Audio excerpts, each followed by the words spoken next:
Avant, j'étais persuadé que l'IA n'existait pas. Non mais vraiment, le connard absolu, quoi. Le mec qui se dit, bon, l'IA c'est un truc de marketing, ça n'existe absolument pas. Et puis, j'ai bossé la question quand même. Parce que il y avait un truc qui me chiffonnait un peu. Puis j'avais des sujets connexes, voilà, qui venaient faire dire que peut-être quand même il y avait un truc. Puis je me suis rendu compte de la connerie. Bon, ChatGPT est sorti entre-temps aussi, hein, ça change aussi quand même beaucoup la donne. Mais même quand ChatGPT est sorti, hein, moi je l'ai pas testé tout de suite. Hein. J'ai pas été parmi les premiers utilisateurs, loin de là. Et puis maintenant, je pense que l'intelligence artificielle n'existe pas. En fait, plus exactement, pour que tu comprennes bien mon truc, c'est qu'en fait, ça n'a aucun intérêt de savoir si l'intelligence artificielle existe ou pas. En fait, il y a des LLM. Ça c'est vraiment une nouveauté technologique. Et il y a de l'automatisation, et il y a de l'internet, et il y a du numérique, et il y a du cloud, et il y a un changement d'internet, tout ça. Voilà. Et tout ça, ça fait un espèce d'énorme ensemble qu'on peut mettre sous le nom de IA, mais ça n'a pas tellement de sens. Puis il y a LLM, agent IA, tout ça. C'est intéressant de donner des définitions techniques quand on parle entre techos, quoi. Mais en vrai, on s'en fout complètement.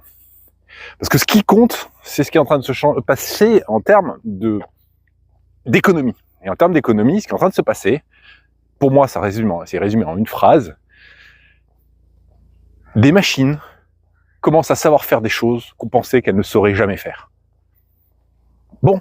Est-ce que franchement, si on avait dit à un mec au XVIIe siècle qu'il y aurait des machines qui avanceraient toutes seules sans traction animale, il l'aurait cru? Il y a de fortes chances qu'il l'aurait pas cru. Voilà. Bon, et là, nous, on est face à un problème, c'est que des choses où on se disait, bah ça, c'est que les humains qui peuvent le faire, c'est pas les machines. Et ben non, les machines le font. Et elles le font de mieux en mieux, elles s'approchent de plus en plus de l'être humain. Et évidemment, elles n'ont pas la fatigue. Elles peuvent travailler 24 heures sur 24, etc. Et oui, elles dépensent plus d'énergie que nous pour faire le même travail, c'est vrai. Mais c'est pas grave, ça. Tu peux avoir des esclaves qui travaillent pour toi, qui dépensent plus d'énergie que toi parce qu'ils sont plus cons que toi. Hein. C'est juste pas toi qui le fais, ça c'est génial.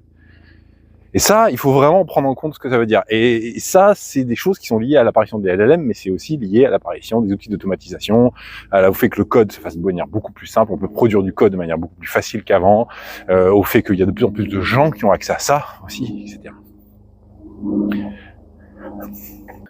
Alors, pourquoi je te raconte ça? Je te raconte ça parce que je trouve vraiment dommage de passer à côté de cette chance, et que je comprends très bien qu'on puisse ne pas du tout comprendre ce qui se passe.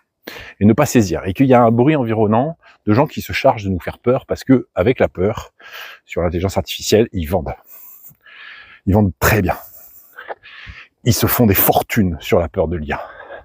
Sauf que je trouve ça dégueulasse, parce que pendant qu'eux se font des fortunes, ça met en danger des gens, d'un point de vue économique.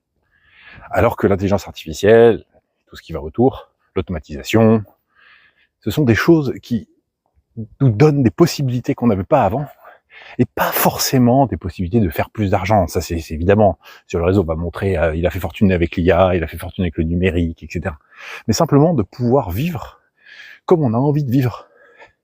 Ça nous donne cette chance-là. Regarde d'où je te parle. Voilà, moi, je suis un campagnard. Je déteste la ville. Moi, je veux vivre à la campagne. Et ben, aujourd'hui, le numérique me le permet.